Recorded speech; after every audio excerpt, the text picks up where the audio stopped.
C'est ça, quand j'ai accepté le Seigneur, je vais vous faire ça vite, là, parce que je ne veux pas parler vraiment trop de moi, même si il faut que je parle un petit peu de moi.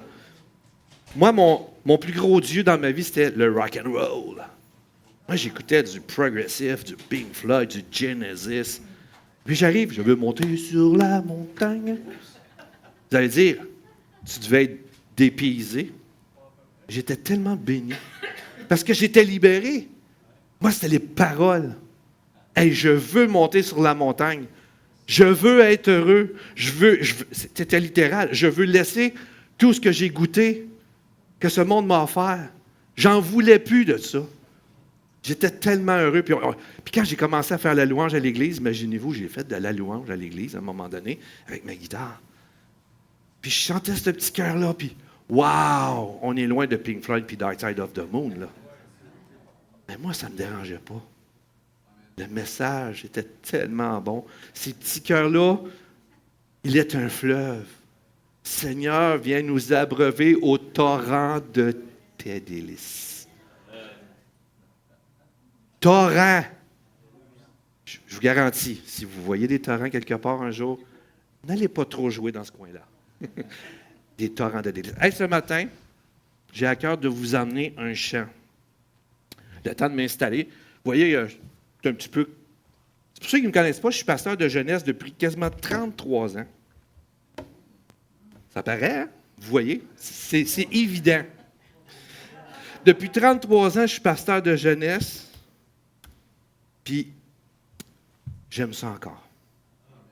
Fait que vous voyez, la technologie, les fils partout, les running shoes à mode, c'est de leur faute. C'est de leur faute. Mais j'aime les jeunes. Dernièrement, j'ai dit aux jeunes, vous ne savez pas que c'est vous qui me motivez à tous les vendredis à venir. C'est vous, mes pasteurs. C'est vous qui m'enseignez. Des jeunes de 12-13 ans.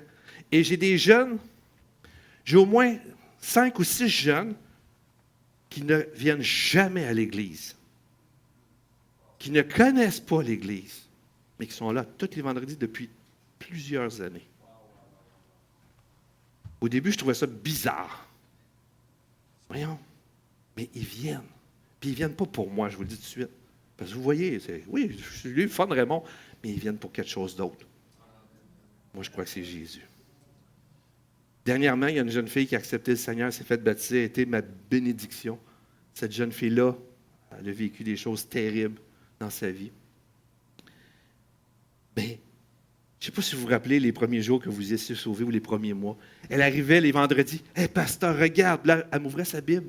Puis là, elle me montrait des places qu'elle avait soulignées. Ça vous rappelle-tu quelque chose, ça? Hey, on l'a-tu souligné, notre Bible? On l'a-tu barbouillé, notre Bible? On était-tu triste de dire, il faut que je la change parce que j'ai plus de place pour écrire? Hey, c'est dur de changer de Bible. Alors, les gars, tout ça pour vous dire que je suis béni d'être ici. Puis je vais vous chanter un petit chant. Les paroles devraient apparaître. Et c'est pas pour vous montrer que je suis un bon chanteur. Vous allez savoir tout de suite. Ça va être, des premières notes, vous allez voir que c'est pas mon talent. Mais je me débrouille. Je ne fais pas trop souffrir les gens. Je ne devrais pas être si pire. Mais je ne veux pas emmener un chant juste pour emmener un chant, comme je parlais à ma sœur, Ariel. Mais j'ai vraiment à cœur de vous partager ce chant-là qui dit « tout près ». S'encourager ce matin à s'approcher de Jésus. Donc, je vais partir le chant, puis en espérant que tout va bien aller. Vous êtes prêtes?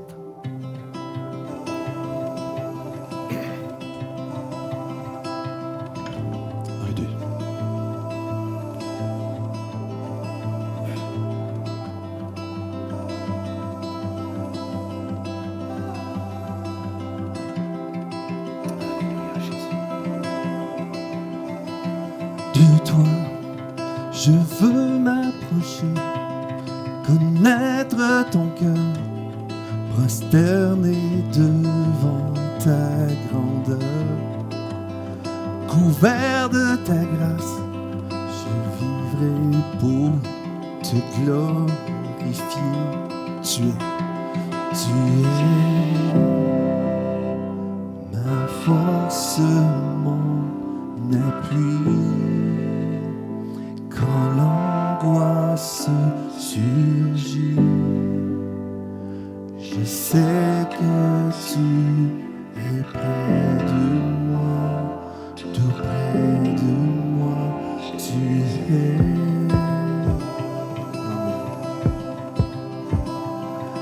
toi, les craintes s'enfuient, la foi s'illumine, je perçois ta faveur.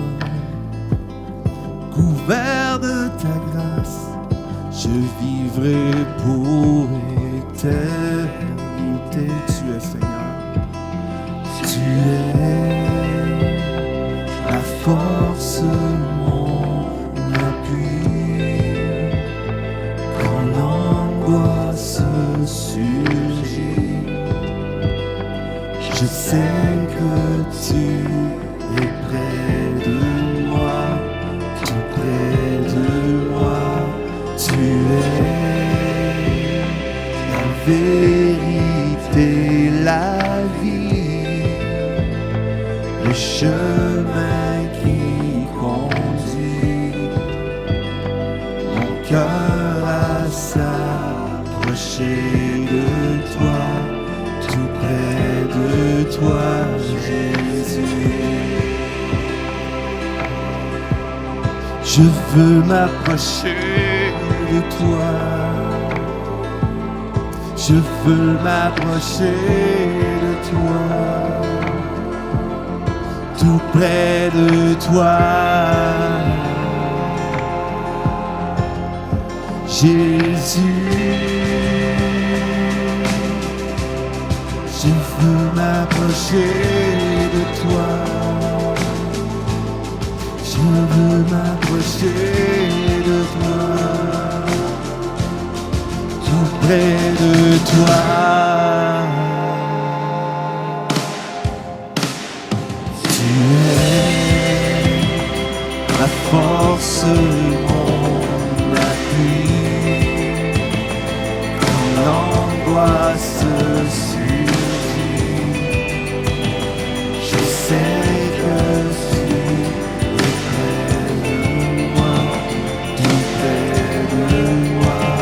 tu es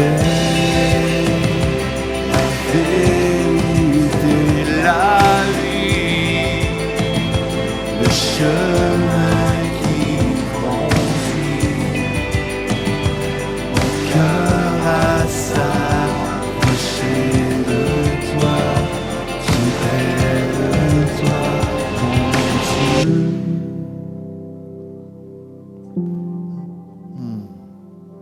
Alléluia, Jésus. S'approcher de toi ce matin. Amen. Pour t'obéir, pour te servir. Que ton nom soit glorifié, Jésus, ce matin. Alléluia. Alléluia, Jésus. Alléluia, Jésus. Amen. Merci de votre patience envers moi. Vous êtes bien gentils.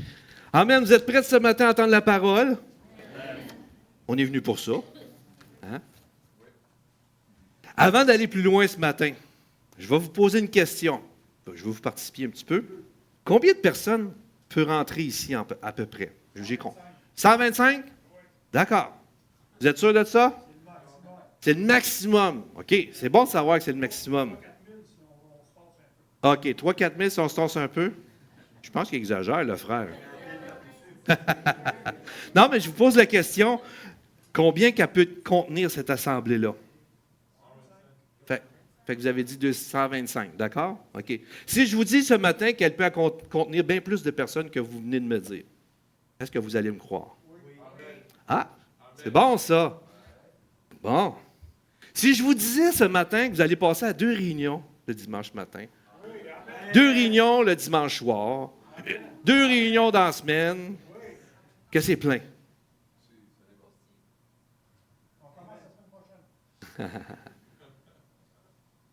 Êtes-vous prêts à aller plus loin ce matin?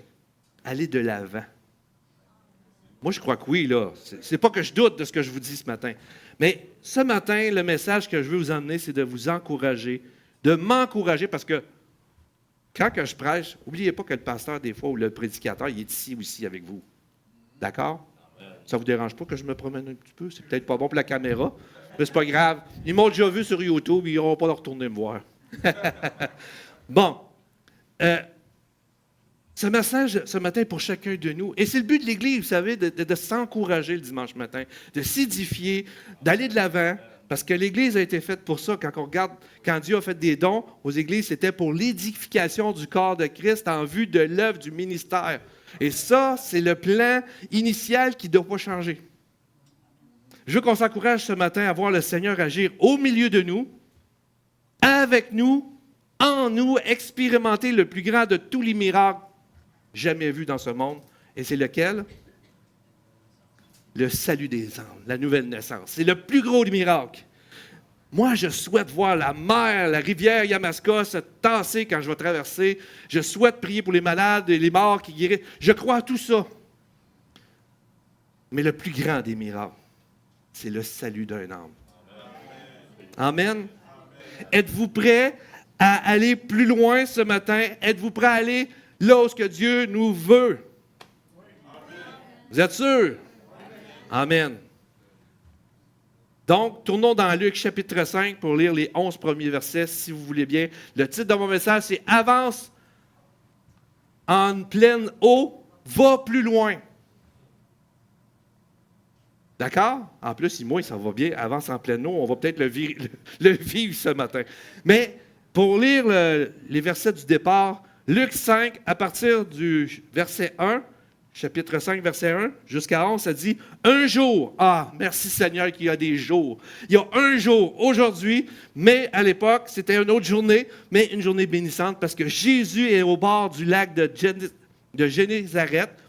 Une foule nombreuse est tout près de lui pour écouter la parole de Dieu. Jésus voit 2 barques au bord du lac. Les pêcheurs en sont descendus et lavent leurs filets. Jésus monte dans l'une des barques, et il suffit celle de Simon qui va devenir Pierre. Il demande à celui-ci, « Éloigne-toi un peu du bord. » Jésus s'assoit dans la barque et il se met à enseigner les foules. Petite parenthèse pour les techniciens de son. Jésus a compris quelque chose. Il était technicien de son. Et il va toujours aller sur le bord de l'eau, puis je ne sais pas si vous avez déjà expérimenté. Moi, j'ai déjà été à Telford Mines dans le temps que j'étais plus jeune. Il y a des gros lacs partout. Puis les lacs sont grands. Et si tu t'assis le soir, tu peux quasiment entendre les gens de l'autre bord ce qu'ils disent à cause du son qui va sur l'eau. Donc, Jésus avait une technique de son. Découragez-vous pas. Jésus était technicien de son. Ferme la parenthèse. J'ai toujours trouvé ça spécial. Pourquoi qu'il voulait s'éloigner? Pour justement que tout le monde l'entende. Donc, Jésus, il va s'éloigner un peu, il va prêcher à la foule. Puis quand il va avoir fini de prêcher ou de parler, il va dire à Simon, « Avance en pleine eau, va un petit peu plus loin et jetez vos filets pour pêcher. » Simon lui répond, « Maître, nous avons travaillé toute la nuit sans rien prendre.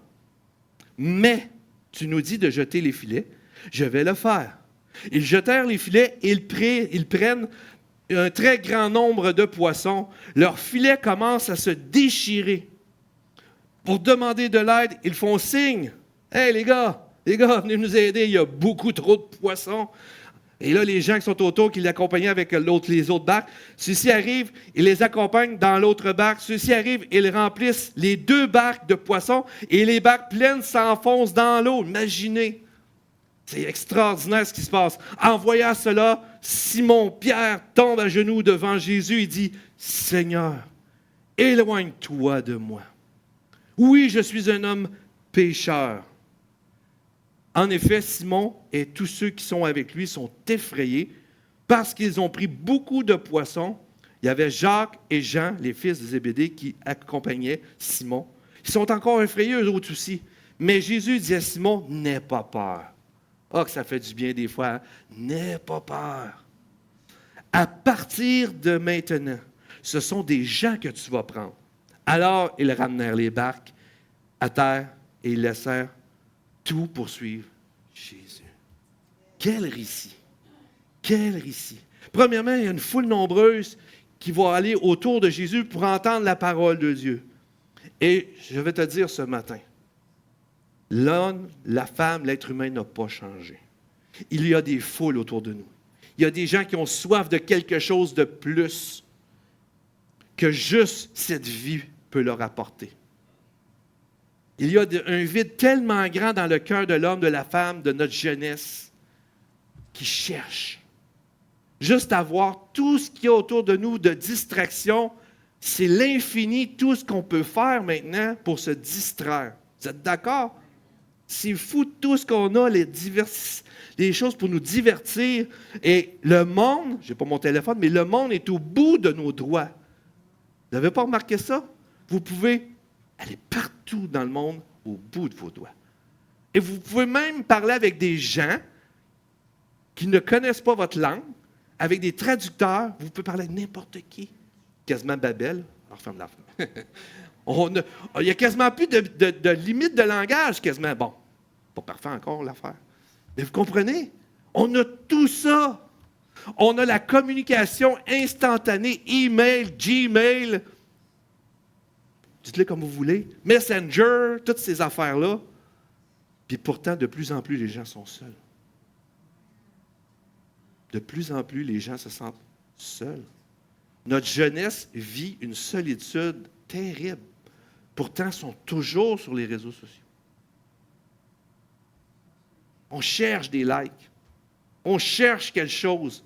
C'est un signe que malgré tout ce que ce monde peut nous offrir, il y a un vide. Et je suis convaincu que toi et moi, ce matin, on pourrait parler de tout ce qu'on a vécu. On en a vécu des expériences. On en a fait des expériences. Puis on rentrait le soir, puis on se sentait vide. Vide. Vide. C'est ça la vie. Travailler toute ma vie, mourir, puis c'est fini. Être triste de voir toute cette misère-là autour de moi, mourir, puis c'est fini. Je crois qu'il y a plus de gens qui ont soif de vérité qu'on peut nous le faire imaginer. Qui ont soif surtout de transparence, de vérité, mais pas juste de la vérité de la parole, mais c'est ça qui est primordial, mais que nous soyons vrais. Une des choses, puis comprenez-moi bien ce matin, je me demandais pourquoi les jeunes, ça allait bien, puis ça. J'ai découvert une chose, c'est qu'avec les jeunes, je suis moi-même. Ça a été un défi. Vous savez, des fois, le plus gros défi, c'est, une fois que tu es sauvé, c'est d'être toi-même. C'est difficile, hein? Ça a été difficile pour moi, parce que je jouais un rôle où je n'étais pas bien. Je n'étais pas bien payé. Mais d'être nous-mêmes, de ne pas avoir peur d'être nous-mêmes dans nos forces, nos faiblesses, d'être capable de dire « je ne sais pas tout », que je ne comprends pas tout. Mais les gens ont besoin de vérité, de vraies choses. La preuve, on ne sait même plus, quand on rouvre les réseaux sociaux, si l'histoire est vraie. On ne sait même plus. On ne sait plus. Tellement, même l'intelligence artificielle peut simuler quelqu'un qui a l'air vrai, qui dit des belles affaires, puis il n'y a rien de mal dans toute la technologie. Comprenez-moi bien. Le problème avec la technologie, ce n'est pas la technologie, c'est l'intention en arrière de ça. Hein? Moi, ce matin, là, le micro, il est utile, ce matin? Hey, c'est-tu utile, ça? Mais si je commence à vous frapper, que le sang vole partout, j'exagère un peu, là. C'est moi, là, oui. Bien, c'est la faute du micro? Non? C'est de ma faute à moi. C'est l'intention. C'est important de comprendre ce matin. On n'est pas contre rien. Ça nous aide, des super outils. Mais sans Jésus, tout ça ne sert à rien. Tout ça n'est que du néant. Il y a beaucoup de choses dans notre société qui nous enseignent ou qu'on entend dire on va enlever prière partout, que c'est anti-Dieu de plus en plus. Même certaines assemblées ne peuvent plus se réunir dans les écoles. J'en connais. J'en connais des gens qui vivent ça. Ils ne peuvent plus. Puis je pourrais en nommer des choses. On a l'impression que le christianisme ou la croyance ou la foi en Jésus, les gens ne veulent plus rien savoir. On a cette impression-là. Mais, je le dis, c'est une impression. Parce que le cœur de l'homme est vide. Peu importe ce que les gens vont dire. Je me rappelle dans Actes 4, 29, quand ils ont été persécutés, qu'est-ce qu'ils ont fait? Oh ben, on ferme les portes de l'église, puis on se réunit dans le sous-sol, puis on ne fait pas trop de troubles. C'est légitime, la peur, c'est normal. Qu'est-ce qu'ils ont dit? Seigneur, vois leurs menaces. Dans ton nom, Jésus, donne-nous la force d'aller plus loin, de parler de toi, de témoigner. Et qu'est-ce qui est arrivé? Jésus dit, « Hey les gars, compliquez votre affaire un peu. Commencez par moins shaker des genoux, d'avoir peur. Je vais y aller tranquille. » Non. L'endroit où ils étaient, a shaké. La terre a shaké en disant, oh non, allez prêcher l'Évangile. Allez, et ils sont partis avec assurance parler de Jésus. Ils ont été plus loin. Ils ont avancé. C'est pas encourageant, ça, ce matin? Moi, je crois que le monde a plus soif de Dieu que on nous le laisse entendre.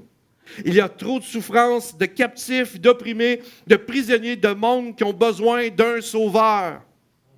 Ah oui, tel président, tel réseau social, telle application va sauver ma vie.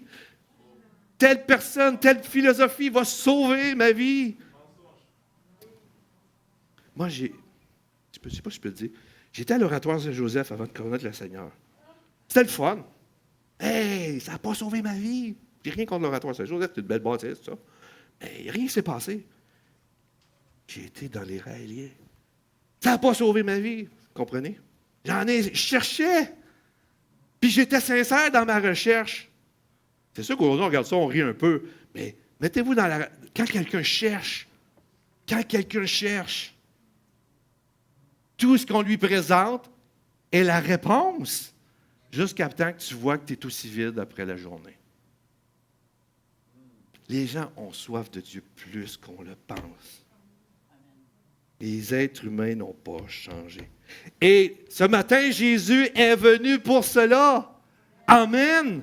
Jésus a dit dans Luc 4, 18 et 19, « Oh, c'est tellement puissant ce qui va se passer. » Il dit, « L'Esprit du Seigneur est sur moi. » Et dans le contexte, c'était comme, il est arrogant, le monsieur. Tous des parfaits prédicateurs, des puissantes connaissances de la Torah, de l'hébreu, des gars qui sont ancrés dans la parole de Dieu, des dirigeants du peuple. Et ce jeune homme-là, qu'on ne connaît pas, un Jésus, il dit, « L'Esprit du Seigneur est sur moi. » Oh, minute, pas sur tout le monde qu'envoie l'Esprit. Mettez-vous dans le contexte. Parce qu'il m'a oint. Amen. Jésus, tu as été choisi, tu as été oint. Dieu t'a choisi pour annoncer une bonne nouvelle aux pauvres. Le pauvre, ce matin, c'est celui qui a une Mercedes. C'est celui qui a une grosse maison, s'il n'a pas Jésus. J'ai dit à la jeunesse, vendredi, j'ai invité un jeune homme parce que je cherche des jeunes pour prendre ma relève.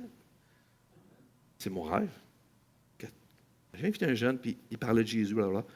Mais il y a une chose qu'il dit, puis que ça me frappait, on parlait d'avoir la vie, la foi en Jésus. Vous savez, la Bible a dit, celui qui a le Fils a, celui qui n'a pas le Fils, réalisez ce qu'on vient de dire.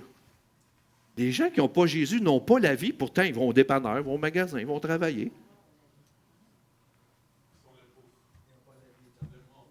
Ils sont pauvres, mais ils n'ont qu'une existence. Ils n'ont pas la vie.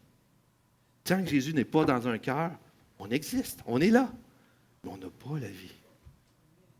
Sans Jésus, les gens veulent vivre. J'en connais pas un. Même ma femme qui est croyante passe par des temps difficiles en ce moment. Elle ne peut pas mourir. Mais elle a l'espérance. Ceux, ils ne veulent pas mourir, mais ils n'ont pas d'espérance. J'ai expérimenté ça quand j'ai perdu ma maman. Le verset qui dit, « Nous ne sommes pas tristes comme les autres, mais nous sommes tristes, mais pas comme les autres, dit Thessaloniciens, parce qu'on a une espérance que Jésus va revenir. » Mais quand tu es triste, puis tu n'as pas d'espérance, vous savez, l'espoir, c'est le moteur de nos vies. Sans espérance, pourquoi qu'on fait tout ça? C'est vide de sens. L'Esprit du Seigneur est là pour les pauvres. Les pauvres, ce n'est pas juste celui qui n'a pas d'argent. Alors, remarquez, d'ailleurs, peut-être que tu as vu ça, dans les pays plus défavorisés, comment les gens ont un sourire avec rien. Puis nous, on a tout, puis on se promène sur le trottoir, puis... Excusez la caméra. Vous comprenez? Moi, depuis une semaine ou deux, je suis vraiment interpellé, parce que le message n'est pas juste pour vous, c'est pour moi, mais de regarder les gens. Puis je m'efforce d'essayer de les regarder dans les yeux, voir. Et le malaise, les gens ne savent pas. On n'est même pas capable de se regarder, on a peur de tout. Il est venu pour les pauvres, il m'a envoyé pour guérir ceux qui ont le cœur brisé. Oh, y en a-tu des cœurs brisés? Peut-être ce matin, ton cœur est brisé. Pour proclamer aux captifs la délivrance. Y en a-tu des captivités? Nos téléphones, juste nos téléphones, peut devenir un piège. J'essaie de, quand je me lève le matin, de ne pas le toucher. C'est un piège. Ah, mais bon, les pasteurs devraient. Je suis honnête avec vous. Si je commence à faire ça, je deviens zombie. Puis après une demi-heure, je me dis, je perds donc bien du temps. Puis on va vite, on regarde vite. Des gens qui sont captifs de toutes sortes de choses. De toutes sortes de choses. Moi, quand j'ai accepté le Seigneur, j'étais super délivré. Puis mon chum, David Chassé, il me dit, t'as délivré de tout, t'as tout un témoignage, moi, j'ai rien. Non. Puis à un moment donné, il dit, Dieu m'a délivré du sport. Le sport, c'est pas grave le sport, mais pour lui, c'était son Dieu, le sport. Il y a des sortes de captivités. Mais Jésus est venu pour les délivrer. La délivrance existe. Aux aveugles de recouvrir la vue. Des aveugles, il y en a plus qu'on peut en voir. Ça fait drôle à dire. Des aveugles, il y en a tout autour de nous. Des gens qui ne savent pas où aller. Ils ne savent pas où aller parce qu'ils ne voient pas.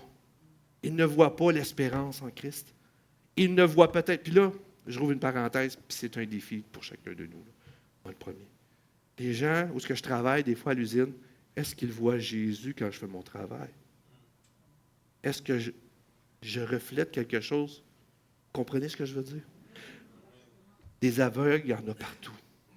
Des aveugles qui voient, il y en a partout. Pour envoyer libre les opprimés, pour publier une année de grâce.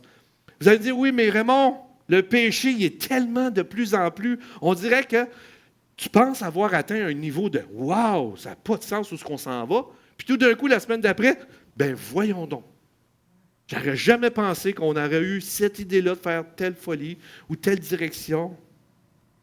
Mais, où le péché a abondé, amen, souviens-toi d'une chose, plus que ça va mal, plus que la personne est sur le bord du précipice, plus qu'elle est proche de Dieu. C'est drôle, de dire ça? Mais c'est vrai. Plusieurs de nous, on a-tu accepté le Seigneur dans notre fête avec le gâteau, les cadeaux? C'est le fun, je pense que je vais accepter Jésus, j'ai plein de cadeaux. Non, pas tout le monde, ça arrive des fois. Mais on était dans une détresse, dans une recherche. On était aveugle, on était pauvre, on était opprimé, Et Jésus, amen, sa grâce a surabondé, nous dit Romains 5,20. Le Seigneur est toujours le même en 2025, près de ceux qui ont le cœur brisé. Et ce verset-là, je l'ai peut-être nommé la dernière fois que je suis venu ou l'avant-dernière fois, mais m'a tellement bouleversé. Pas près de ceux qui connaissent toute la Bible. C'est important de connaître la Bible en passant. Très important. C'est un outil important. De ceux qui ont 40 ans d'expérience dans la prière, c'est important la prière. Mais ça dit qu'il est près de ceux qui ont le cœur brisé. Je me rappellerai toujours, je travaillais à l'usine, j'étais un nouveau croyant, peut-être que j'étais trop zélé. Il y avait quelqu'un, je pense qu'il avait la foi. Je ne connaissais pas, on parlait de Jésus. Puis là, il m'a dit, le couple en bas de chez nous, ils sont en train de se divorcer, ça va mal. Puis il dit, tu pourrais leur parler de Jésus. Il dit, non, tu es malade, toi. C'est pas le temps de parler de ça dans leur affaire. Bon, peut-être que j'avais tort de dire ça, mais aujourd'hui, je pense que non. Mais dire Jésus, c'est pas arrivé, Jésus va vous sauver. Non, mais va voir, ouvre une porte. Peux-tu vous aider? Peux-tu te parler? Prenons contact avec les gens, parce que Jésus est la solution. La preuve, vous avez tous un témoignage. Cela étant dit, nous devons aller plus loin, avancer en pleines eaux. J'arrive dans mon message, vous dites, d'où ce qui s'en vient avec tout son verset tout à l'heure? Tout ça pour vous dire que ce matin, tout ce que je viens de vous dire, Dieu nous demande d'avancer en pleines eaux, d'aller plus loin. Vous avez envie de voir une grande foule venir à Jésus ce matin? D'entendre la parole de Dieu? J'en suis convaincu. J'ai aucun doute. Mais avançons plus loin ensemble avec Jésus. Mon premier point ce matin, ça veut dire Jésus va monter dans l'une des barques, celle de Simon. Mon premier point ce matin, c'est Jésus est-il dans ton bateau? Amen. Moi, je fais toujours une blague. Moi, mon nom, c'est Raymond. Bon. Moi, je rame. Mais Jésus, es-tu dans ton bateau ce matin? Pourquoi? Parce qu'avec Dieu, avec le Seigneur, nous ferons des... Mais avec Dieu, Avec Dieu dans mon bateau, je vais faire des exploits. Je vais faire des choses que je ne m'imaginais même pas qui m'arriveraient. Je vais me rappeler d'un jour, j'étais à l'usine. J'ai travaillé pendant 33 ans chez Flamingo. C'est des bons produits en passant, très bons produits, je vous dis. Si vous avez mangé des croquettes, ça fait de même. J'en ai fait pas mal. Ça se peut que je vous ai nourri à un moment donné sans m'en rendre compte. Et puis, il y avait une nouvelle personne qui travaillait dans les bureaux, ne travaillait pas sur les planchers, fait qu'on pas tant de relation que ça, mais elle était nouvelle, elle travaillait dans les laboratoires. Elle vient me voir à un moment donné, elle dit, on se présente, elle s'appelle Nancy, mais bon, là, c'est un laboratoire, ça. Elle dit, peux-tu me dire quelque chose? Oui, quoi? Elle dit, pas tout le temps de bonne humeur. Moi, je ne m'en rends pas compte, je suis tout le temps de bonne humeur. Elle a l'air fin, là, ici, là, mais je sais pas, moi, je ne m'en rends plus compte. Des fois, on ne se rend plus compte de qui qu'on est, hein, parce qu'on est là-dedans, on fait nos affaires. Fait que là, ça reste dans le même. Puis là, quand je la revoyais de temps en temps, j'y expliquais. Et je réalise aujourd'hui, j'y parlais comme si elle était croyante. Ah, j'étais à l'église dimanche, c'était tellement bon, j'ai aimé ça. C'était super, j'ai eu une belle fin de semaine, puis je continue mon travail. À un moment donné, elle vient me voir. Je n'ai pas parlé de Jésus, là. Elle vient me voir, elle dit Raymond, elle dit, moi et mon copain, quand elle n'était pas mariée, elle dit, on peut-tu aller te voir chez toi? J'aimerais ça qu'ils entendent tout ce que tu me dis. Alors, entendre ce que je dis. Je m'en rends pas compte, tu sais. Je vous le dis, je m'en rends pas compte. Elle est venue chez nous, puis 3 heures de temps. Je l'ai compté, j'ai regardé leur recherche parce que elle, son copain sont assis devant moi chez moi. J'avais ma concordance. Je pense, après 3 heures, je ne savais plus quoi dire parce qu'ils ne disaient rien. J'étais brûlé. Mais ils ont accepté le Seigneur. Mais ils ne sont pas venus à mon église. Mais ils ont été à une autre église. Ça, c'est pas grave. Mais ils ont accepté le Seigneur. Wow! Amen! Parce que Jésus était dans mon bateau. J'aurais jamais cru voir quelqu'un venir au Seigneur, que le Seigneur se sert de moi pour ça. Si vous allez dire, ben, t'es bizarre, t'es supposé te comprendre. Mais vous comprenez, quand tu le vis, c'est d'autres choses. De voir quelqu'un venir au Seigneur, comme la jeune fille de la jeunesse, puis les jeunes qui se sont fait baptistes. En tout cas, calme-toi, Raymond. Ça te parle de toi. Mais avec Dieu, nous ferons des exploits. Et le plus grand exploit, c'est de voir un âme sauvée. Amen! De voir ton fils, ta fille, tes enfants, ta famille, ton voisin, ton boss. Hey, si ton boss serait sauvé, on va savoir, ton syndicat, on va savoir une paix. Non. Vous comprenez? Le bienfait que ça peut faire de voir quelqu'un être libéré, être libre. Jésus, es-tu dans ton bateau? Dernièrement, il y a une chanson qui est sortie. Je pense que vous l'écoutez, c'est un rap. Là, c'est peut-être pas un style, mais la chanson se dit « J'ai Jésus dans mon bateau, j'ai Jésus dans mon bateau, j'ai Jésus dans... » Puis les jeunes, ils tournent de même, là. Puis « J'ai Jésus », ils sont contents, ils parlent de Jésus. « As-tu Jésus dans ton bateau ce matin? » Moi, je suis convaincu que oui. Ce matin, Jésus est ici, car 2 ou 3 sont assemblés à mon nom, que je suis ils sont réunis, je suis au milieu d'eux, nous dit Matthieu 18, 20. Y a-t-il quelqu'un, au moins 1 ou 2 personnes, qui est ici au nom de Jésus? Amen. Ben Jésus est dans votre bateau, Varenne. Jésus est au milieu de nous ce matin. On chante. La différence, c'est qu'on chante parce que Jésus est là. Amen. Je sens que Jésus est là. Il est dans notre bateau. Donc, on peut dire que Jésus est dans notre bateau. L'important ce matin, mon premier point, c'est important que Jésus soit dans ma vie, qu'il soit le capitaine de mon navire, qu'il soit aux commandes de notre communauté, de notre assemblée. C'est qui est maître à bord? C'est qui est maître à bord? Puis là, la semaine passée, j'étais en train de faire le ménage dans ma petite usine, puis d'habitude, il n'y a jamais personne. Et là, il y a 4 personnes qui sont dans l'usine. Puis là, ça me dit, Seigneur, il faudrait que je leur parle de toi. Et comment je fais ça? Puis là, je l'avais dit, ouais, Jésus lave les péchés, je suis concierge, comme je fais le ménage de l'usine, Dieu veut faire le ménage. Là, j'essayais de concocter un plan extraordinaire pour essayer de trouver comment aborder la situation. Ça vous arrive-tu des fois que vous avez le goût de parler de Jésus, puis vous faites un plan, un scénario, puis là, Hollywood signe? Mais après ça, j'ai compris, peu importe ce que tu dis, fais juste ouvrir la bouche, communique. J'ai dit, OK, bon. Puis c'est des gens qui viennent d'un autre pays. Fait que là, je dis, de quel pays vous êtes? L'île Maurice. L'autre, c'est, je ne m'en rappelle plus, là. Le Congo. Ça doit être dur, loin de vos familles de même. Fait combien de temps vous êtes ici? Je m'intéresse à eux en premier. Ah, j'ai dit, les gars, j'ai dit, je sais que c'est eux, mais saviez-vous que Dieu a un plan pour vous, que Jésus vous aime? Ah, il dit, ça, c'est pas mal athée, hein? Puis, bon, ils n'ont pas été sauvés, mais j'ai semé quelque chose. Je n'ai pas forcé la note, je n'ai pas passé de la Genèse à l'Apocalypse pour être sûr que quand je sors de là, ils savaient la Bible. Vous comprenez? Mais j'étais content de l'avoir fait, parce que là, j'attends la suite pour leur donner un Nouveau Testament ou une Bible. Mais c'est des petits gestes qui me font... Vous pensez que je fais tout le temps ça? Non, non, non. Avec ce que je vis en ce moment, je suis très centré sur ce qu'on vit à la maison, avec le cancer de mon épouse, mais je me suis dit, Seigneur, tu es avec moi dans mon bateau. Donc, c'est important. Deuxième point, on va le voir. Jésus s'assoit dans la barque et il se met à enseigner les foules.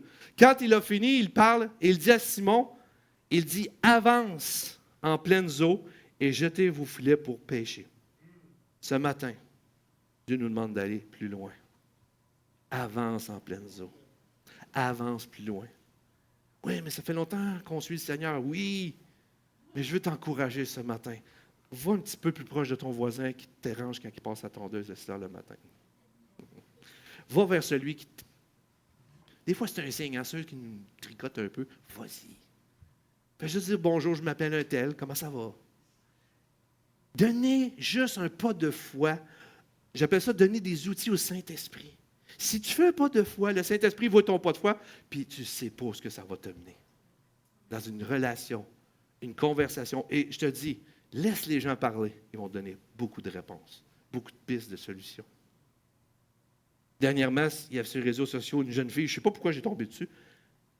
Elle pleure. Elle dit, mon mari m'a quitté, mais là, je prends soin de mes enfants. Puis ça. Puis là, j'ai écrit en privé, j'ai dit, j'ai vu ta détresse, mais je connais quelqu'un qui peut s'occuper de ton cœur brisé. Donc, lâche pas ma belle, puis j'attendais qu'elle me réponde. Mais les réseaux sociaux, c'est toujours quelque chose qu'on... Mais j'ai semé quelque chose. Vous comprenez? Des petits gestes comme ça. Ça ne demande pas tant de choses que ça. C'est de faire un pas. Mais on est dans le confort. Je suis confortable. Mais il faut faire un pas. Aller un petit peu plus loin. On est peut-être ici dans notre témoignage. On avance dans l'eau. Ah, c'est froid un peu. On avance. Oh! Là, on arrive au point critique. Dieu veut qu'on aille plus loin. Comme il dit ici. Allez plus loin. Avance plus loin, Simon. Va plus loin. Jésus nous demande d'aller plus loin. Avez-vous remarqué que la marche ou la foi avec le Seigneur nous demande toujours de faire un petit pas de plus? On commence à connaître la Bible, on commence à être confortable à venir à l'Église, on a des prédications, on a du bon temps. Puis d'un coup, le Seigneur dit, ouais, mais il faudrait peut-être que... On dirait que plus ça va, plus c'est difficile. Parce qu'on tombe dans un certain confort qui est bien, mais ça nous demande un effort. Ce matin, je rends gloire à Dieu que vous avez pris l'effort de venir ce matin. Je suis certain, peut-être, que ça ne te tentait même pas de lever le matin. Tu trouvais ça dur de te lever le matin. Mais je rends gloire à Dieu de faire un effort. Ça demande un effort, frères et sœurs, d'aller plus loin. La foi va toujours demander un effort. Quand Dieu a parlé à Abraham, le père de la foi, si on peut dire ainsi, il lui a demandé de quoi? De quitter et d'aller plus loin. Dans Genèse 12:1, on n'aura pas, mais vous vous souvenez? Il dit, va-t'en de ton pays, de la patrie, de ta maison et de ton père. Hey, ça en fait des Pierre, ceux qui ont été en mission ont connu ça. Partir, les enfants en arrière, la famille en arrière. Moi, je lève mon chapeau, Pierre et Marielle. Wow! S'en va ailleurs sans savoir où on s'en va. On quitte tout. Mais je suis certain que le sourire qu'ils ont en ce moment que je parle, il y a des beaux souvenirs qui leur passent. Comment Dieu était bon, comment Dieu a travaillé. T'es béni. Bien, Abraham, il a quitté sa maison, son père. Ça ne veut pas dire ce matin, vous quittez tout. Ce n'est pas ça que ça veut dire. Il y a un pas de foi. Il y a quelque chose qu'on doit faire pour aller de l'avant. Et ça dit qu'il a été une grande bénédiction, qui est même la bénédiction pour tous les peuples de la terre. Pourquoi? Parce que c'est Abraham? Parce qu'il est super cool, le gars? Oui, c'est vrai. C'est parce qu'il obéit. Il a décidé de dire oui, j'avance. À aller plus loin. Le Seigneur nous demande à nous aujourd'hui d'avancer, d'aller plus loin pour voir les bénédictions, voir les miracles, le voir agir surtout. Amen. Voulons-nous voir Jésus agir au milieu de nous? Je sais que c'est Amen, mais tu prends un petit peu plus. Un petit peu plus. J'avance. Donc, avançons. Allons de l'avant. Cela va demander même des efforts parce que l'apôtre Paul a obéi à Dieu en quittant certains endroits, notamment lors de sa conversion sur le chemin de Damas. Il a abandonné la persécution des chrétiens pour devenir un disciple de Jésus. Il n'y a pas de cœur trop dur. Il n'y a pas de cœur trop dur pour Jésus ce matin. Ah, mais tu ne connais pas mon beau-frère. Oh, tu ne connais pas ma belle-sœur, mon voisin, mon boss. Oh, ils ne veulent rien savoir de l'Évangile. Hey, moi, j'avais témoigné à mon grand chef d'usine. Il me dit, ouais, je connais ta religion. Ugh. Il dit, ma femme a rentré là-dedans, parce que ça, c'est moi le diable dans la maison. On rit, mais pauvre lui. Peut-être qu'il était pas fin, là, mais c'était ça l'Évangile pour lui. C'était le diable, je suis pas bon, je suis pourri. Je peux comprendre. Moi, quand j'ai accepté le Seigneur, j'envoyais tout le monde en enfer au début, parce que je me suis calmé, là. Ils vont, pas besoin de les envoyer, puis c'est même pas moi qui ai ce contrôle-là. Mais vous comprenez, j'étais trop zélé. Mais il n'y a pas de cœur trop dur. L'apôtre Paul était un persécuteur de l'Église et il faisait ça au nom de Dieu. Oh! Wow! Mais n'ayons pas peur, même si ça fait peur. Les gens autour de nous font plein de choses au nom de Dieu qui sont des fois... Oh! Ah, c'est bon. J'essaye, mais je ne suis pas capable. Imagine. Non. Jésus est amour, on l'a chanté. Jésus est plein d'amour. Il a également quitté des villes et des régions pour voyager, faire des voyages missionnaires suivant les directives de Jésus. Quand on lit les récits, il fallait qu'il aille d'avant. Des fois, même Dieu disait, hey, il y a même une place qui dit, va pas là. Il avait à cœur d'évangéliser, Dieu va pas là. Bizarre, hein, en tout cas, dans notre histoire. Mais il suivait. C'était pas facile. Hey, j'ai à cœur ça. Ça arrive-tu des fois que tu as à cœur et la porte, elle ne s'ouvre pas?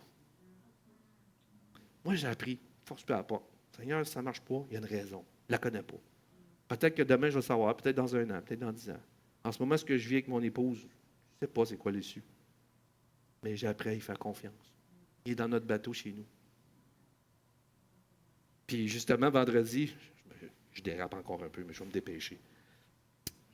Le jeune parlait de la vie, puis j'ai dit, il parlait de Job. Savez-vous ce que la seule chose que l'ennemi n'a pas pu toucher à Job? Sa vie. Dieu ne peut pas toucher.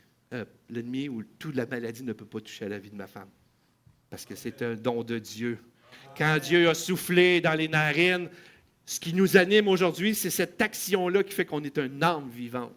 Et ça appartient à Dieu. Personne ne peut toucher à ça. C'est Dieu qui contrôle la vie. Oui, on se pose des questions des fois sur tout ce qui se passe. La densité, j'en ai entendu parler, on me l'a proposé, la moracité, tout ça. Je n'ai pas d'opinion là-dessus parce que je ne juge personne. Moi, je ne suis pas là pour juger. Mais j'ai découvert que c'est Dieu, c'est lui qui a la vie. C'est lui qui décide. Que je prenne tous les médicaments, qu'on fasse des chimios, qu'on fasse quoi que ce soit. Merci Seigneur pour la médecine. Merci Seigneur pour les outils. Tu peux te servir d'un âne pour parler à quelqu'un. Tu peux prendre des pierres pour te louer. Il peut servir des médecins. Il peut servir. Ce matin, si vous avez des médicaments, vous suivez des thérapies, continuez parce que Dieu peut se servir de ces gens-là. Mais Dieu, on peut l'inviter à faire partie de nos traitements, à faire partie de nos vies parce que Dieu peut faire quelque chose de grand. Mais en attendant, Jésus est dans notre bateau. Aller plus loin avec Jésus. Le plus important, c'est d'écouter le Maître, de lui faire entièrement confiance. Jésus, il sait ce qu'il fait. Amen. 3e point. J'achève. Simon va répondre à Jésus. Maître, nous sommes des spécialistes de la pêche. Je suis le pro du bateau. Je suis le king de la navigation. On n'a rien pris la nuit. Je connais tous les meilleurs spots. Je sais. Connaissez-vous quelqu'un? Hein? Hey, moi, je connais les meilleurs spots pour du doré, de la truite. C'est un spécialiste. Hey, si tu veux une recette d'un filet de sole, Pierre. Vous comprenez ce que je veux dire? Il dit, Maître, on a tout fait ça, sans rien prendre. Mais tu nous dis de jeter le filet, je vais le faire. Et juste cette phrase-là est puissante. Enlève cette phrase-là, il ne se passe plus rien, là. Seigneur, ce matin, je vais faire un pas. Je vais juste dire à la serveuse ce matin, comment tu t'appelles? C'est quoi ton nom? Merci beaucoup. On ne sait jamais. Des fois, il y a des serveuses qui ils vont compter leur vie. Des fois, ça fait bizarre un peu. Ou des serveurs. Un petit pas. Je vais le faire. Ouais, mais j'ai beaucoup d'expérience. Hein? Des fois, on dit, mais Seigneur, ça n'a pas de sens ce que tu me demandes. Là. J'ai de l'expérience. Je connais ça. Ça fait longtemps que je te suis. J'ai beaucoup fait de sacrifices. J'ai donné beaucoup d'argent à l'Église. C'est correct, ça, continue à donner. Mais je me suis impliqué dans l'Église. J'ai été ancien diacre, la louange, à la prédication. J'ai fait le ménage, la balayeuse. Je m'occupe du babillard. On peut en mettre. On a de l'expérience. Puis cette expérience-là, elle est très bonne. Elle ne devrait jamais être négligée. Mais, croyez-vous que Jésus a plus d'expérience que nous dans les cœurs brisés? Amen. C'est sûr que chacun de nous, on est comme cela des fois. Ben, tu sais, Seigneur, fait 3 fois. Il sait que je suis chrétien. Il sait que je suis croyant. Oui, va valider. Souvent, on dit, ah, ben, je pensais que tu savais, ou je pensais que tu aurais fait ça, ou je pensais qu'il savait, ou quand on a je pensais que, posez-vous la question, allez valider. Dernièrement, quelqu'un m'a dit quelque chose, je l'ai écouté, après ça, je me suis dit, c'est quoi tu veux dire par là? Valide ce que tu veux, parce qu'on a besoin de se communiquer, se comprendre. Parce que parfois, dans une réunion, on peut dire 4 choses complètement, des mots complètement différents, mais en bout de ligne, quand on écoute comme il faut, on dit la même affaire, mais on prend des mots différents, puis là, on passe, ouais, mais c'est pas ça que je voulais dire, mais c'est quoi tu veux dire? Ça, ouais, mais prenons le temps de se parler. Communiquons. On est en train de perdre ça un peu à cause des réseaux sociaux, à cause des correcteurs Messenger. Qu'est-ce que tu voulais dire? Prenons le temps. Comme Simon-Pierre était un professionnel de la pêche, il n'était pas le premier c'était pas sa première sortie, mais Jésus, la leçon qu'on a, c'est de faire confiance et de l'écouter. 1 Samuel 15, 22 dit, les holocaustes et les sacrifices font-ils autant plaisir à l'Éternel? Certainement que ça fait plaisir à l'Éternel. Mais, ça fait-tu plus plaisir que l'obéissance à ses ordres? Il pose une question. Non, car l'obéissance est préférable au sacrifice. La soumission vaut mieux que la graisse des béliers. Et dans le contexte, pour eux, c'était le summum du pardon, d'emmener les animaux pour le pardon. Il va passer par-dessus, dans l'Ancien Testament, et déjà de parler d'une chose, de obéir. Obéissons au Seigneur. Si tu veux tourner à gauche puis te dire à droite, essaye-le à droite. Si ça te rallonge de 2 kilomètres, mais au moins tu auras obéi. Osons. Le Seigneur Jésus nous demande à nous ce matin d'avancer en pleine eau, d'aller plus loin. Et vous allez me dire tout ça, ce que je viens de vous dire, pour vous encourager, m'encourager, nous encourager à être des pêcheurs d'hommes. Le récit de Jésus, c'était-tu pour montrer à quel point il était hot? Non. Pour montrer à quel point il était puissant, il n'y avait pas besoin. Pour impressionner la foule, ce n'est pas Jésus. Moi, je crois qu'un des messages qu'il voulait passer là-dedans, que Jésus voulait nous dire, c'est que nous allons aller dans ce monde avec le filet. Et en passant, le filet, ce n'est pas un piège. Oui, pour la pêche, c'est un piège. Mais ce livre-là, ce n'est pas un piège. C'est un outil pour nous aider à aller chercher les gens dans cette eau profonde de ce monde, pour les emmener dans notre église, dans notre bateau, afin que Jésus soit avec eux. Amen. Il y a de la place dans le bateau ici. Amen. On a le filet à tous les dimanches. Puis lundi matin, vous l'avez, hein? Vous l'avez, votre filet, hein? C'est pas un piège. Oh, c'est un piège. On l'attend. C'est un piège, ta patente. Non. C'est un outil pour t'aider à sortir de tes pièges à toi. Amen. Vous voyez comment c'est merveilleux la parole de Dieu. Jésus nous a dit dans Marc 16, 15, « Allez par tout le monde prêcher la bonne nouvelle à au moins 1000 personnes. » À toute la création. Déjà là, on lit ça, « Wow, merci Seigneur! » Mais pensez une minute, à toute la création. Hey Seigneur, il me reste peut-être 10 ans à vivre, 20 ans, 40 ans, je ne sais pas. Mais même s'il me resterait 200 ans, il faut que je fasse toute la création. Est-ce possible? Oui. Eh oui. Parce que c'est Dieu qui le demande.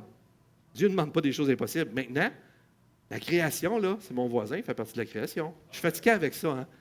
Les gens autour de moi font partie de la création. Mes enfants, c'est de la création. Tout ce qui respire, tout ce qui marche, qui a deux jambes, deux pieds, une tête, un cerveau, c'est la création de Dieu. Oui, il y a les oiseaux, les animaux, tout ça. Nous sommes appelés à acheter nos filets pour prendre un grand nombre de personnes. Varenne, je suis convaincu que chacun de nous, si une fois par semaine, juste une fois par semaine, on parle de Jésus. Je regarde le monde, juste une personne. Puis qu'il y a une personne qui accepte le Seigneur, vous êtes déjà trop plein. Hey, c'est-tu gros ce que je vous demande? Oui, c'est pas facile. Non, c'est pas gros, mais c'est pas facile. Je vous le garantis, ça demande de t'oublier. Puis ça, c'est dur. Mais ça se fait. Jetons nos filets. En conclusion, si on veut voir des miracles, voir des âmes sauvées, nous devons avoir cette position-là. Ce matin, le récit de Jésus, c'est la conclusion. Jésus va nous le dire au verset 10 de Luc 5. Il dit à Jacques et Jean, les fils de Zébédée qui l'accompagnèrent, ils étaient effrayés, mais Jésus va leur dire, n'ayez pas peur. À partir de maintenant, ce sont des gens que vous allez prendre. Vous allez être désormais des pêcheurs d'hommes. Et c'est ça le message. Il y a d'autres choses que Jésus voulait dire dans ce message-là. Mais je crois que le message le plus important, il nous donne la réponse. Amen. Ce matin, nous avons aussi cet appel à participer dans cette mission. Toi et moi, nous sommes maintenant engagés dans la barque de l'Église avec le filet que Jésus est dans notre bateau. Allons, parlons de lui, de prêcher aux hommes, aux femmes, aux jeunes hommes et aux jeunes filles. Et je termine avec 2 versets pendant que l'équipe de louange vont venir. On va terminer avec quelque chose. Je vous prends sur surprise un petit peu. On va faire quelque chose de spécial, mais soyez patients avec moi. On va terminer avec 2 Corinthiens chapitre 5 qui dit « Si quelqu'un est en Jésus, en Christ, il est une nouvelle créature. Amen. Les choses anciennes sont passées. Voici, toutes choses sont devenues nouvelles. » On va vivre des nouvelles choses. Même après 30, 40, 50 ans de conversion, je te dis que si tu crois, tu verras la gloire de Dieu. Si tu crois, tu verras la gloire. Voir un cœur touché quand tu parles de Jésus, c'est la gloire de Dieu. Tout cela vient de Dieu et il nous a réconciliés avec lui par Christ et il nous a donné le ministère de la réconciliation. Car Dieu étant en Christ réconciliant le monde avec lui-même, en n'imputant point aux hommes leurs offenses, il a mis en nous une parole de réconciliation. Il nous a donné le filet. Allons plus loin dans ce monde. Jetons l'amour de Jésus. Vivons l'amour de Jésus. Laissons Dieu nous ouvrir des portes. Et le dernier, pour nous encourager que Jésus dans le bateau, mais c'est puissant ce que je vais vous lire là dans Marc 16, 20. Et il galère. Oui, c'est une erreur d'orthographe. Ils allèrent. Il y a un G. Vous voyez des fois. Ils allèrent partout. Le Seigneur travaillait avec eux, confirmant sa parole par des miracles qui l'accompagnaient. Excusez-moi pour l'erreur d'orthographe, je n'ai pas checké. Mais c'est-tu encourageant que Jésus, en ce moment même, il travaille avec nous? Demain matin, lundi matin, Jésus va travailler avec toi. Et il va accomplir sa parole. Pas parce que je suis meilleur, pas parce que j'ai de l'expérience, pas parce que je suis beau, je suis fin, parce que ça, vous l'êtes tous. On n'a pas besoin de se forcer, on l'est déjà tous. Mais c'est parce que Jésus est dans notre bateau. Il est le maître à bord. Et ce matin, prendre un chant doux. Un chant assez doux. Je veux faire quelque chose avec vous. Personne n'est obligé ce matin. Pendant qu'ils vont jouer le chant, on va s'avancer. Je vais vous donner un petit papier. Puis on va écrire le nom d'une personne qu'on aimerait qu'elle soit sauvée. Juste une. Tu peux en mettre 20 si tu veux. Pas de trouble. Ce n'est pas des lois que je vous dis. Je vous donne une directive. Si vous ne voulez pas le faire, il n'y a aucun problème.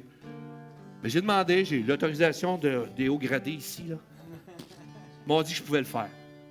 Et puis ça dit, Seigneur, je te confie, je vais mettre le nom de quelqu'un, touche son cœur, ouvre ses yeux à ta vérité et conduis-le sur le chemin du salut. Qu'elle te connaisse, qu'elle te cherche et qu'elle trouve en toi la vie éternelle par ta grâce seule. Sauve-la et transforme sa vie. Amen. Pendant qu'ils vont faire le chant, je veux qu'on s'avance, prendre le temps, prendre un papier, écrire un nom. Je vais le mettre dans la petite boîte qui est ici. On va chanter, puis on va finir la réunion en priant pour ces personnes-là. Puis après ça, je vais laisser la boîte ici. Puis vous n'êtes pas obligés. Hein? Si vous voulez la serrer puis d'en faire, il n'y a pas de loi. Mais si vous avez à cœur, quand vous vous réunissez dimanche, même s'il n'emballe pas, Seigneur, touche la personne que j'ai mis dans la boîte. Touche ce nom. Et pour terminer, je voulais peut-être pas le faire ce matin. J'ai dit, Seigneur, je fais tout ça, je fais pas ça. Puis jeudi matin, j'ai reçu un livre, je ne sais pas s'il y en a qui l'ont su, le livre, c'est « Par leur nom ». Je commence à lire le livre, puis le gars a un projet extraordinaire qui dit « Pourquoi qu'on ne commencerait pas toute l'Église de la Pentecôte au Canada de prier pour une personne avec son nom ». Un projet ambitieux. Mais je lisais le livre, je ne sais pas si c'est bon ou pas, je n'ai pas tout lu, mais ça m'a touché, parce que c'est ça que je voulais faire, un nom. Fait qu'on va chanter ce chant avec notre belle équipe. Puis je vous invite à vous avancer, on fait ça, il n'y a pas de protocole spécial. On prend un papier, on écrit, on le met dans la boîte, puis après ça, on va se réunir ensemble pour prier, pour vous fermer la réunion comme ça. Merci de votre patience. Je pense que j'ai prêché un peu long, mais j'avais à cœur. On ne gêne pas, on est dans l'église, on est en famille. Parfait. Trouvez-vous un crayon, puis revenez porter le papier dans la boîte. T'en veux deux? Si c'est pas aujourd'hui, ça sera plus tard. Mais ça peut être aujourd'hui, ça peut être plus tard, pas de problème. Merci, ma soeur.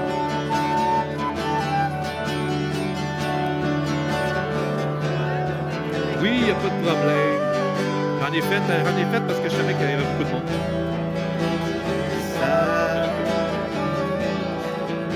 Ben, peu importe, un nom. On continue à chanter, puis quand c'est ceux qui veulent le faire tout de suite, venez porter en boîte. On va chanter, puis après ça, on va finir avec un mot de prière. Merci, ma soeur. Merci, ma soeur. Merci. Oh, excusez. Merci. Tu écrit un autre, c'est correct? Merci. C'est pas grave, tu iras en chercher un autre. J'ai pensé à ça, j'ai quand même. Ouais, il va fermer ce micro-là.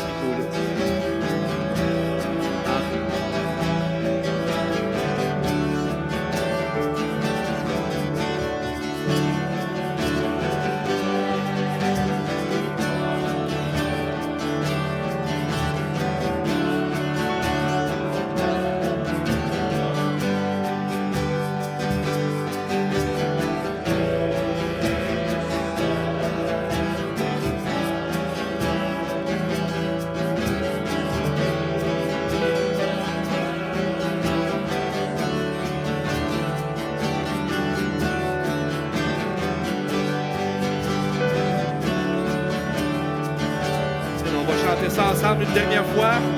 Du cœur de Dieu. Amen. C'est un grand fleuve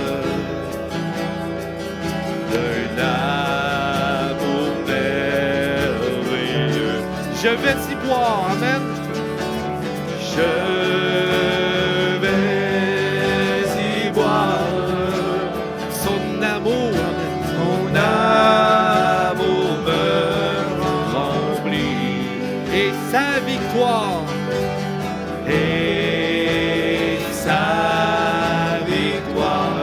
m'anime du Saint-Esprit, m'anime de l'Esprit. Amen. On s'avance. On finit la réunion avec une prière pour ces personnes-là. Je me suis ici. Venez-vous à toute la gang autour. On fait juste quelque chose de bien ce matin. Venez-vous-en. Vous êtes à la maison. La table est mise.